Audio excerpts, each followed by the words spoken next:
ni ko natti ko ñande altine nogas mars 57 Mansour natti aljuma capantati mars 57 ɓe weeti woni aset yimɓe ngoni duwawu alet ina woni nogas e jeenayi lewru men wiyetendu chabane arab enen mbiyata yaawa jibinede fergo nelaɗo allah ina yaara e duuɓi ujunere e temed tati e capanɗe jeeɗiɗi e duuɓi jeegom ina woni e duuɓi tubakoɓe dimanche 1er avril 1957 omo yaara e duuɓi capanɗe joyyi e tati o lomti nden noon ha ñalawma mo wirni o ko duuɓi capanɗe nayyi e lebbi joyyi e balɗe sappo e tati dendagal ko lomti woni duuɓi makko gurdam fof nafo jaam mana fofof koye allah e nelaɗo Allah Cheikh Tidiane ko kaletene makko tan ko seeɗa seedade mo wonde omo wawi gandal caggal lomtagol makko 58 o tawi kam Fass mboɗo jangga université biyeteɗo Jamel Qarawiyin o ari ɗon arabeɓe taarimo noɓe mbayi seeɗa yawade en ni ɓe mbimo min nani aɗa wawi qur'ana min nani aɗa weeli ko jangata qur'ana emin jiiɗi kalanamin ko ndenɗa e qur'ana no foti min tottuma deftere jangana min o yimi jaaɓi ko mbiɗon saabu Cheikh Tidiane e nder jawiye Cheikh Tidiane wonno ɓe mbi holko ndenɗa e qur'ana ɓe mbiɗo reeni e qur'ana hijibaji capanɗe jeegom hijibaji ɗiɗi ɓe mbimo Allah tellini ko hijibaji capanɗe jeegom hoto dañƴa ɗiɗi ɗi o wi capanɗe jeegom ɗi ko Allah tellini ɗiɗi ɗi hen hijib goto ko tawhid gonɗinde fofo ummi koye Allah oya hijib goto ko needi so tawi aɗa jangga ganda kucciɗɗa koye Allah ɗi hijibaji ɗiɗi so timmani mana ko heddi ko fof ko mere way kono mbabba ndimdaɓa defte ɓe dokkodiri juuɗe ɓe ƴeewimo ɓe belti tanum Cheikh Tidiane biyeteɗo Jalaluddin Afosari Mouhamadou Labib ina tawa on heɓɓiti wi hay Cheikh Tidiane weltima ɗo qabri mum ɗo leeliɗo ɓe mbi ha o yaha hay Cheikh weltima kanko Abdoul Aziz o wi iza qalat hisamu fasaddiquha fa inna al qawla ma qalat hisamu so tawi pembowo bawɗo pembol belɗo paaka no feewi kono ko bonɗo jikku jawɗo tikkude fembi hoore ma gayni fembi waare e moustache paaka mum ari ha fawima e goddol ɗon kala ko haali mbiyata tan ko eeyi so wona ɗum mayde ne yaawi jimol ngol e jaati min ñaaguimo ɗum ɗon e zawi he o windanimi ɗum e deftere ina wiye qatlun nada wo ballu sada ko nde nahu tawi min jangga ɗum e Jamel Qarawiyin mbiɗa jogui bindol ngol haɗo joɗɗen ɗo ɗum koye ñalawmaji makko to arabeɓe wonde ko gando tabiti wonde ko kuɗɗo Allah tabiti on ñalawma ko ñalawma joɗɗo e ñalawmaji makko ñalawma ɗimmo mo kalanmi mami jaal hen koreji men fof ha laaɓa an Abou e jaati jikanaɗo ma debbo ina jeeya hen ñalawma alhamisa sappo e jeeɗiɗi janvier 1974 juma Galoya no uddite omo yeehi kanko ceerno Muntaka seerenɓe fof no kawroya Galoya ɓe jeehi balɗe ɗiɗi ceerno Saydou Nourou tottimi oto tottimi mañot fon yomi yaami abboɓe kala ɗo keptimiɓe yomi wi wotoɓe naata Galoya ha Galoya ɓe beldita saabu gila ɓe kaaɓi lebbi jeenayyi duwaw mabɓe natani asmana ngari mi keptimiɓe hayre law kalami commandant Podor nden ne wiye Dem ɓe ngari ɓe mbaali pete tawmiɓe ɗon pinmi subaka tawmi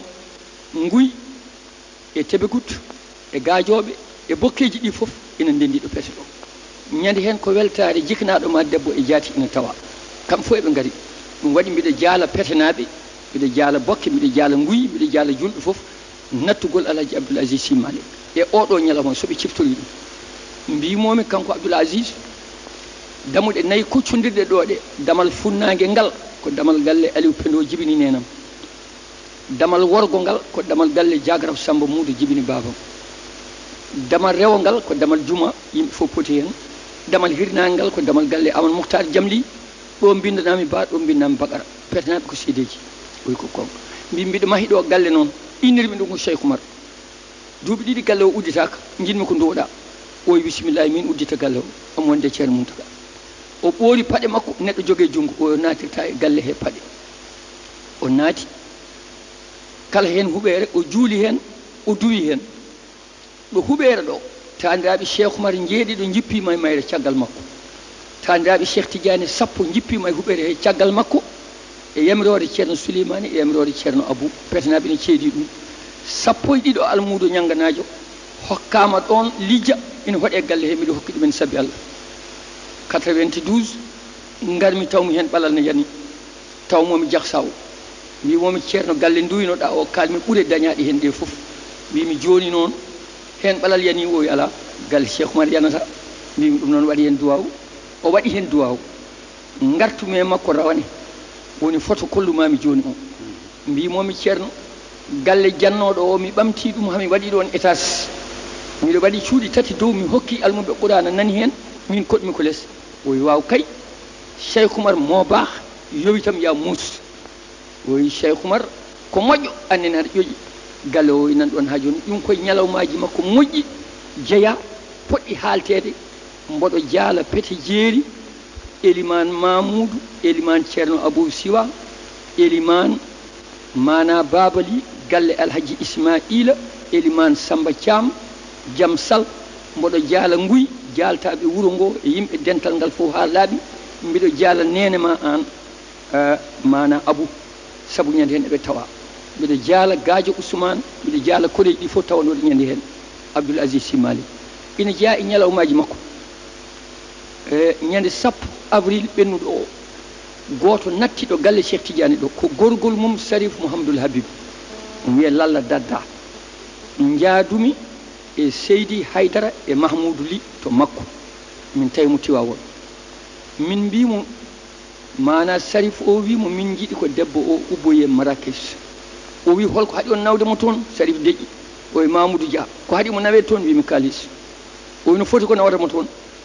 mbimi kees o ko 120 ujunere tato yaadoɓe hen ɓe moni fof ujunnaje 60 sa rendini wona mana million e feccere mana ko ɗum nawatamo o wi mi waɗi million ngaji tati o nodditani ko o Mouhtar o itti kartal o totti ɗum o yahanam Dakar mbiya kaari yo totti million ngaji tati ñande altine mami ar mi tottamo kalis o ɗum kadi ko guiɗgol wonde omo yiɗi Cheikh Tidiane omo gonɗini Cheikh Tidiane wonde ko joom nafoore ko joom tawhid min ngari ko min tigi e Sarif o jaadi ha Marrakech an Abou Sari mami totti kasete on nde min jeehi toon ɗon min tawi Hassan 2 Marrakech hawriti e ubbugol tanum Sarif o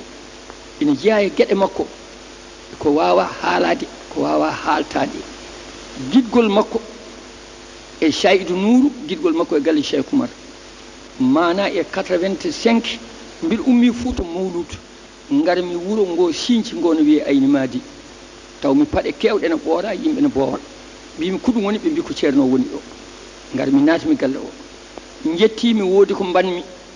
yimɓe ne mbawi ɗum faccirde ko heewi ɓe ne mbawi wiide o ko kangaɗo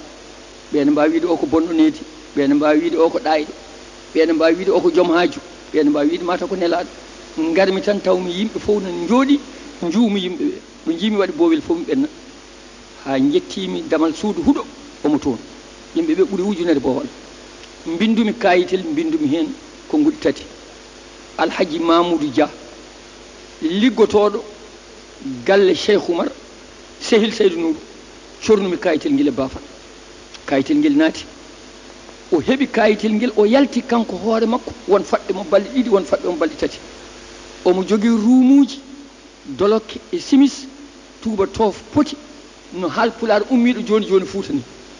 omo jogui paɗe mukke oole tagga meylis o yalti o wiyomo ɓuusodira e am no neɗɗo e neɗɗo ni calimi ɓuucimi junngo makko no almudo waddata e ceerno ni o wi moɗo ummiɗa mbimi Fouta e holtoon mbimi pete o namni hohoɓe e julɓe ɓe e moƴƴuɓe fof min jaltide koyngal mehel min gari ha omo e hakkude galle he omo asien woyndu o wimi ko Sarif Amadou wino mi Sinthi ɗo mi innira wuuro ngo Ayni Madi ɗo Cheikh Tidiane jibina ɗo mi asi woynudu kono welani duwanomi hen mbimomi ceerno min yawi sa wiyami duwane woyndu beele ne wela so mbiɗa duwo ko kalanmi o wi sa yiɗi nodda Cheikh Oumar sa yiɗi nodda Saydou Nourou ɗum ko affaire ma mbimi ɗum noon ya barke Cheikh Oumar ya barke Saydou Nourou tutmi e woyndu o wi ɗum yoni madu wel caggal muɗum min jiitodiri o wi nefnade ɗum ɗo ko yankinare makko e lesɗikkinademo e gandal makko Allah e hollude no foti e galle Cheikh Oumarul Fouti hollude no foti mana e guiɗgol makko e Saydou Nourou ƴeew tan kawisaji Allah batu mo watti ndi noddude e aduna o noddi ɗum koɗo rawde Alhaji Seydou Nourou wonde yimɓe ne jarno ina ndaara ndiyam toɓo ɗo o watti ndi noddude o nodditani caggal mum gongol hay lawol goto ƴeew tan kawisaji Allah guidgol o ceerno e moƴƴere o ceerno e duwaw o ceerno somo duwo o duwono hay koyngal oto o wiye yalla dandu ɗum e helatinde butel yalla dandu ɗum e giyal yalla dandu ɗum e ŋaccal o duwono sofor o wi Allah ne wawi wasa ŋongde Allah ne wawi wasa ŋablude Allah ne wawi wasa hulde Allah ne wawi wasa yejjidde o duwono colli o duwono baɓɓatti o duwono fof hol sababu ɗum hewɓe pamata ɗum abo sa yi kanko omo duwono fof mana o darima e martaba wiyete ko gawsiya sa darima e martaba o jomum jogui ko jeese temedde tati e jeese capanɗe jeegom e jeese jeegom mana ɗe jeese hen yeeso woto woni tan ko Makka hen yeeso woto ne yiilo e aduna he sa noddi jomum faabo ma ɗe jeese fof kucci tan koye nelaɗo Allah ne ƴeewa sa tolnima ɗon e wilaya a wawa hay hunde hay so kollaɗa ko butel baɗɗo sangara jooɗe yeeso ma mbiyata butel o ko Allah tagui ɗum mbiyata ndiyam gonɗam men ɗan ko Allah tagui gasi jomum hankkadi wawa añde hay koto ko añanno ko wi jomum ko guidgol tan ene yiiɗi kala ko Allah tagui saabu waɗi noon yiyata hen tan ko Allah ko ƴeewi fof yiyata hen ko Allah ɗum noon kanko ko guiɗo yimɓe foof ko guiɗo Allah ko guiɗo nelaɗo Allah ko guiɗo Cheikh Tidiane ko guiɗo Cheikh Oumar ko guiɗo Alhaji Seydou Nourou ko dontuɗo Alhaji Malick mbiɗen lomtugal makko duuɓi capanɗe nayyi e lebbi 5 e balɗe 13 tawi omo yaara e duuɓi capanɗe 5 e 3 woni gurdam makko capanɗe 9 e duuɓi 3 gurdam ɗam neɗɗo no wuura duuɓi ujunere taw mana ligga ko liggi ko yalla nannumo e tefoore annabi yalla nannumo e dayira Cheikh Tidiane yalla nannumo e wudere Cheikh Oumar nde sawata yiɗɓe mum nde yo Allah nannumo e yurmede mum ɗo nanni annabaɓe mum ɗe eɗen gandi kala ko daña ko saabu nelaɗo Allah sallallahu alaihi wasallam ko dañi ko fof ko saabu nelaɗo Allah Cheikh Oumar ko dañi ko fof saabu nelaɗo Allah Alhaji Malick ko dañi ko fof saabu nelaɗo Allah famin fadlihi ista'arahu fudlahu dañi ɓuural fof luuɓi koye nelaɗo Allah sallallahu alaihi wasallam ɗum noon fofo ko saabu nelaɗo Allah sallallahu alaihi wasallam en mbiya yalla waɗen e leñol makko yimɓe ɓe mbi yalla waɗen ɓurɓe moƴƴude e leñol makko Alhaji Seydou Nourou wi ala en dañata Aboubacry Siddique e Oumar Ousmane nan ɗon en mbiyata kay ɓurɓe moƴƴude nden ɓen alaɗo gonata wiyete ko yalla nannu en hen tan o wi Mamoudou juude rang bonani woto maaro gase bitik tan to tawi tan maaro gasani bitik garɗo fof naata sooda haaju mum yaaha ɗum noon en duwima e woto jejjiten so Allah jaaɓi oɗo alhamisa hande mo gonɗen ceerno Mountaga jooɗiɗo hande place Cheikh Oumar e hoddiro Allah e nelaɗo mum Cheikh Tidiane omo noddi Fouta fof mon fof yo waɗ ujunnaje 70 la ilaha illallah jangga deftere kamilu duusiren ɗum Alhaji Abdoul Aziz Sy Malick teddugal mum fidaw omo noddi Fouta fof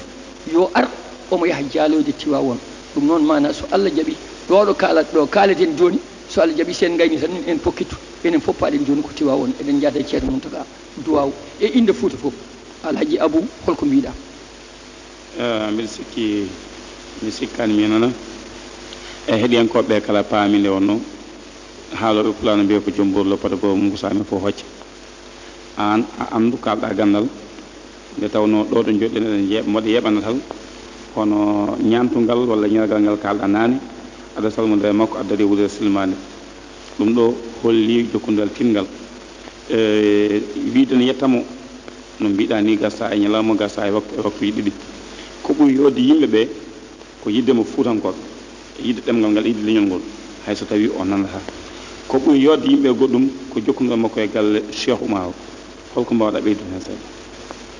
bisimilla jokkodiral makko e galle Cheikh Oumar jiidigal ni ina woodi kono noon ha kiciɗe hanki tan mana Abdoul Moutalab Sharif Abdoul Moutalab ɓi Mouhamadoul Habib ɓi Sharif Mahmoudou ɓi Basirou ɓi Mouhamadoul Habib ɓi Cheikh Tidiane hande kam jooɗi ɗo e jappere Cheikh Tidiane ɗo e Dakar hanki kiciɗe tan mbiɗa haalanama wonde jaagol Tiwawon ngol ceerno Mountaga wi kamɓe jaadata o wi Mahmoudou hunde fof somi noddanoma mi jaɓata kono Abdoul Aziz noon omo anduno sirru galle Cheikh Tidiane ina woodi sirru galle Cheikh Oumar no woodi gurdam makko fof o yinno ko andude ɗiɗo sirruji ɗiɗi o jeeye hen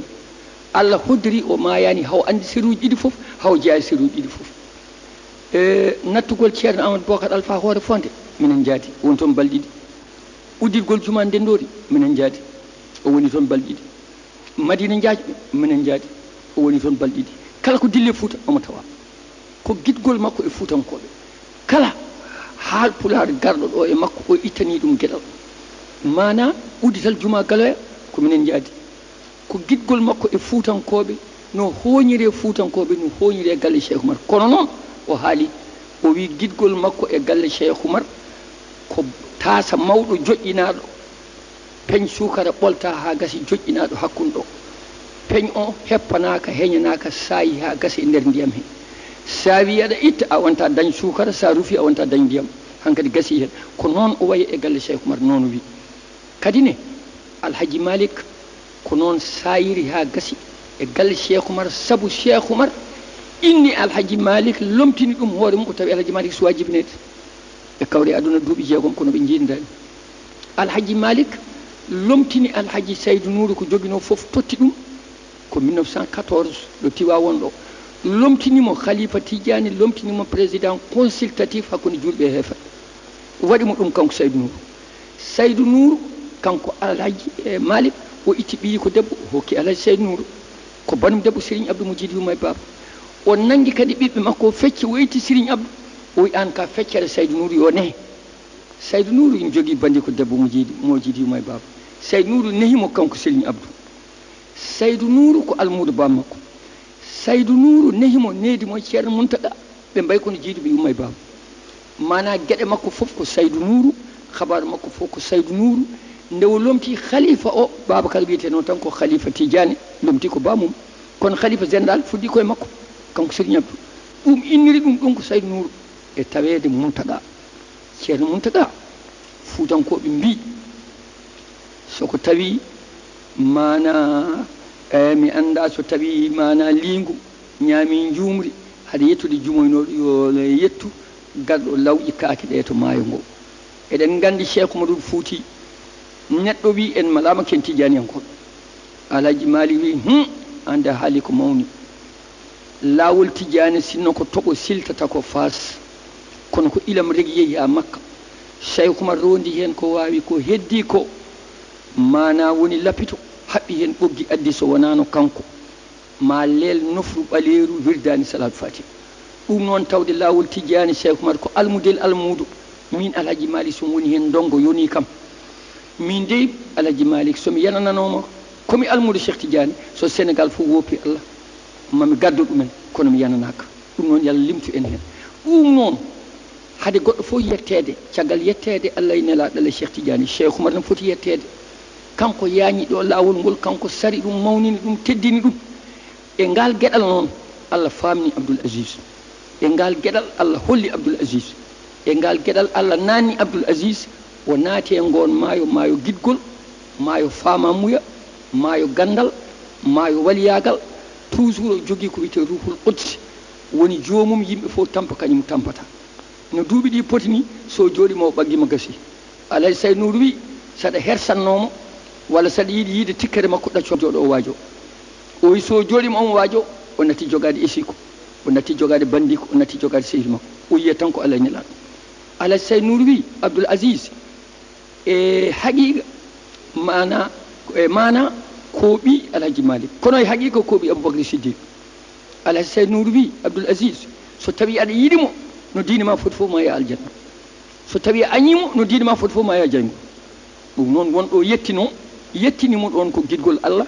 yettinimo ko yidde nelaɗo Allah yettinimo ko yidde Cheikh Tidiane yettinimo ko martaba Cheikh Oumarul Fouti e yidde ɓiɓɓe Cheikh Oumarul Fouti e wondude e mumen e wurdude e mumen ha ñande mayde o serani mumen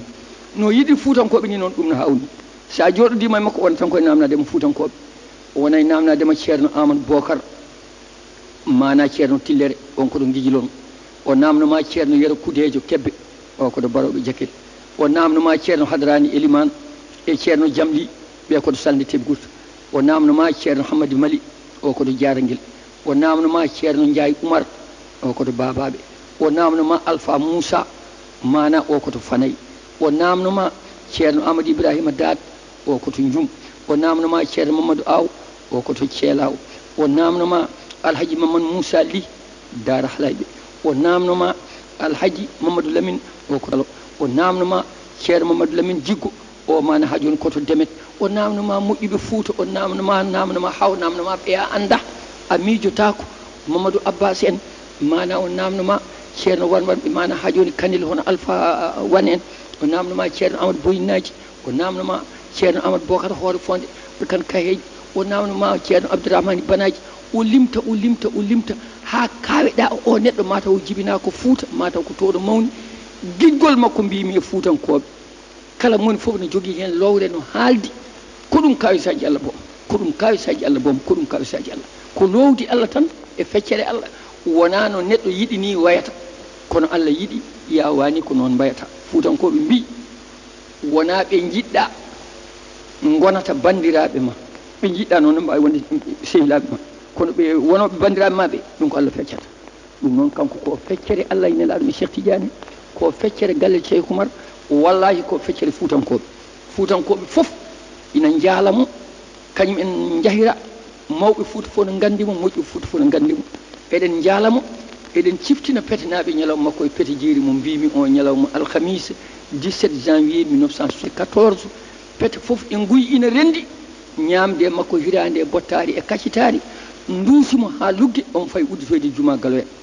oɗo souvenir eɗen jaala dendagal petenaɓe e guynaɓe eɗen jaala koreji fof yo Allah yurmo yafomo nannamo e maayo mum yurmede barka rasulullah holko mbiɗa Abou noon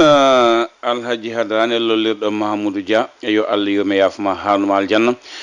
an omo ganduɗa ko mawɗo Abdoul Aziz Sy omo ganduɗa ko ceerno Mountaga nde Abdoul Aziz te jomum ceerno Mountaga noddi kala wiyoɓe mbimi wimami bandiraɓe julɓe kala yo ngal jattiwa won ko Mahamoudou Dia wonno joguiɗo konngol ngol yo Allah yurmaɓe yafoɓe harnaɓe aljanna aduna wiya ko meeɗi yetta ko natti